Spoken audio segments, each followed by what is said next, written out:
Ito na naman si Master eh. Kinikilig ako, sa akin. itong ngipin mo. Alam na lang, tumakbo ako sa tayo. Nakakatakot ka, sumusabra ka. Nakatatak sa isip kong ngiti sa'yo mukha.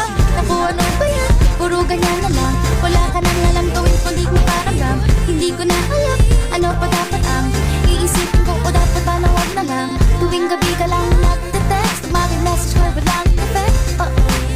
Nag-aantay kung ano nang next upang aking utak ay masaya. O ano ba?